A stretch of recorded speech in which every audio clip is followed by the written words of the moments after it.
अपने सबके मिथिला संस्कार पर स्वागत करै छी। देखू आद्रा के महत्वपूर्ण बात किछु दऽ रहल छी छोट में।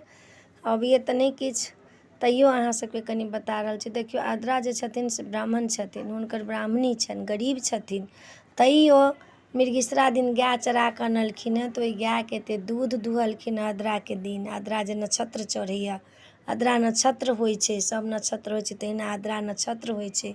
ओतेक दूधके खीर बनेलखिन हँ आ पूरी बनेलखिन हँ, दालिवला पूरी। आ दुनू बच्चा सबके खुएलखिन हँ, भगवानके भोग लगेलखिन हँ। आ तखन जाकऽ कथी लए लोक आद्रा मनबैया? एक तऽ वर्षाके लेल, वर्षा ऋतुके मनबै छै, इंद्र देवताके सेहो मनबैया। खीर पूरी बना कऽ खुआ कऽ हुनका इंद्र देवताके मनबैया जे रोपनी ढोपनी हेतै। अखाढ़के महीना छै, कहै छै आद्रा भरे डबरा। तऽ आद्रा जे मनबै छै तऽ पानि बरसै छै, सौंसे खेत पथार सब रोपाइ छै, किसानके लेल मोन खुशी खुशी होइ छै।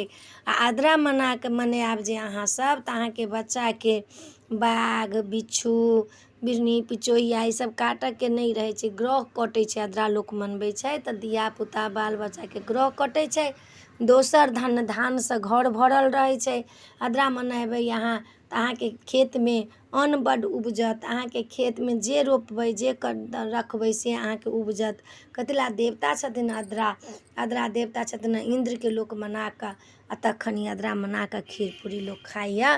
ताहि दुआरे आद्राके बहुत महत्व छै। एहिमे खीर पूरी आम कटहर सबटा खाउ, ब्राह्मणके भोजन कराउ।